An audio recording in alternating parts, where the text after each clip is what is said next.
Hi, my name is Chris Reedus. I'm here to talk to you about low volume drumming. This is the first in a series of videos about this topic, and in this first one we're just going to talk about the basic way of approaching the instrument, because it's probably going to be very different than what most of you out there are used to.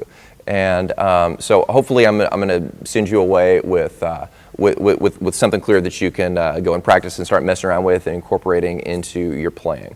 Okay, now one thing at the beginning. I've seen a lot of videos out there on giving you different ideas of tools that you can use to lower the volume of your drums.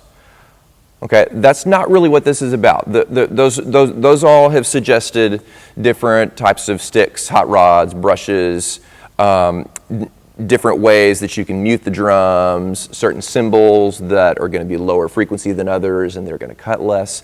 Those are all really important tools to know and to have in your bag of tricks, and I utilize a lot of those. But I've never really seen anything out there that has addressed, I think, is the root issue of all of this is your technique and how you approach touching the instrument.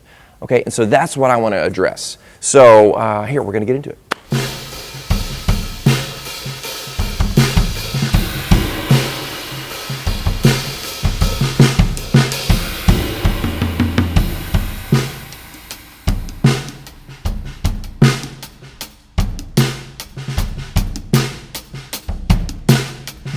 So to effectively be able to play really quiet, there's a concept that we all have to understand about how much energy it takes to play at different dynamics. Okay, so the laws of physics will tell us that to play louder, it should take more energy, right?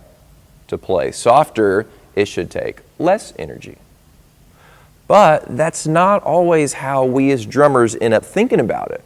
I think a lot of the times we tend to think that to play quieter, we have to be holding back from what our normal comfort level of playing is. And I think anytime we think about holding back, we end up creating a lot of tension in ourselves. I know whenever I was a younger drummer, I experienced this a lot, and I'll see this a lot with younger guys too.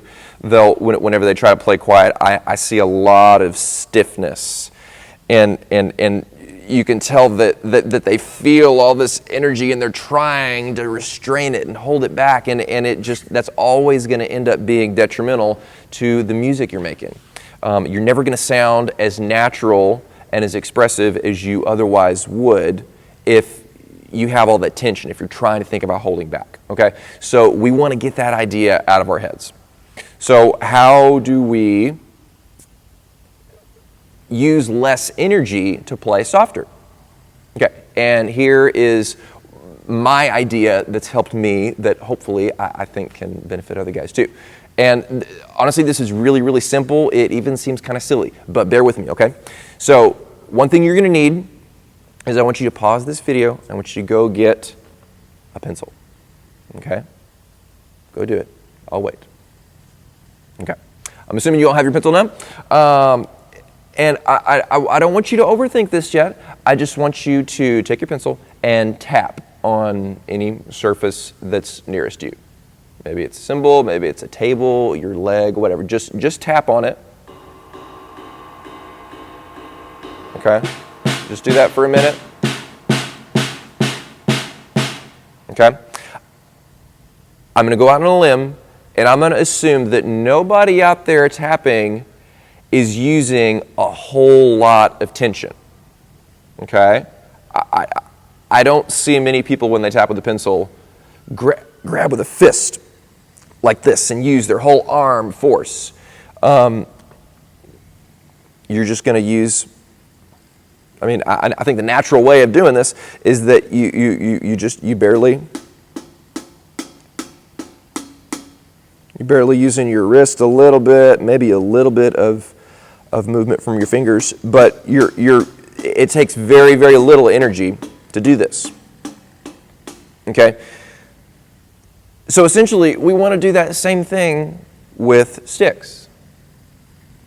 So this part's helpful if you actually do it on your drums. So try taking. It's gonna seem really simple, I know, but just I tell you, it gets us in the right ballpark of what we're trying to accomplish. So try just tapping around on your drums with pencils.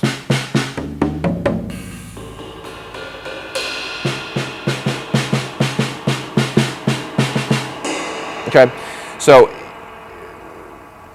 again, I think the natural way that you would do that is to use very, very little energy, okay?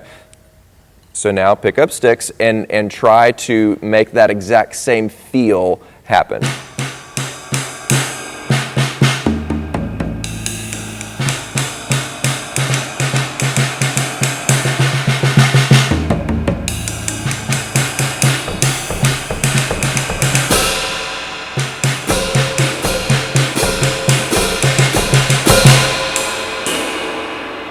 Okay, so, not trying to play anything profound here, just trying to get the idea of how to touch the instrument at all using less force. And we can get into the specifics of what kind of grip I like to use in a later video, but I think the most helpful thing at this stage is just to go and mess around with that, okay? Just try playing the drums at all. Try playing grooves, try just noodling around like I was doing.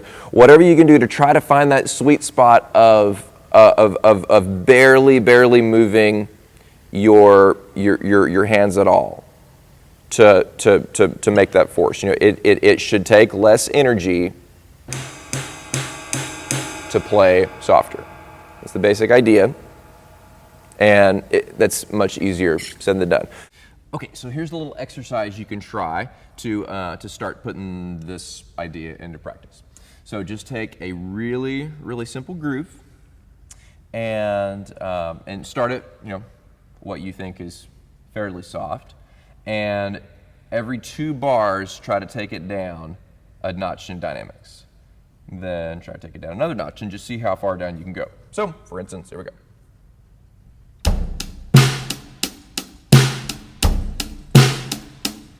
We're gonna go down. Down again.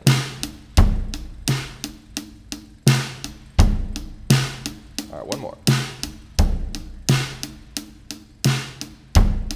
Oh, we got more we can do. Here we go. One more even.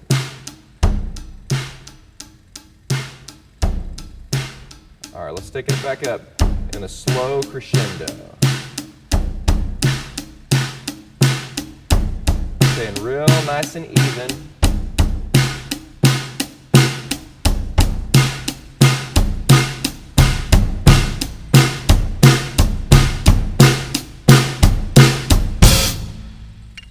So I made a pretty massive crescendo happen there at the end, but I still never even got to what would be a lot of people's lowest volume possible. So there's a lot of different ways you could do that, coming up with different grooves. It gets even a little more tricky when you start factoring in ghost notes and you try to keep those quieter than your main snare hits. So you can have a lot of fun practicing that stuff. And be sure to subscribe and stay tuned for other videos, because we're going to go way more in depth on this, and we're going to give you all kinds of ideas of how you can adapt your playing and try new things to make low volume playing still sound full of life and energy and fill out a lot of space in the music. So thanks for watching, guys. Until next time.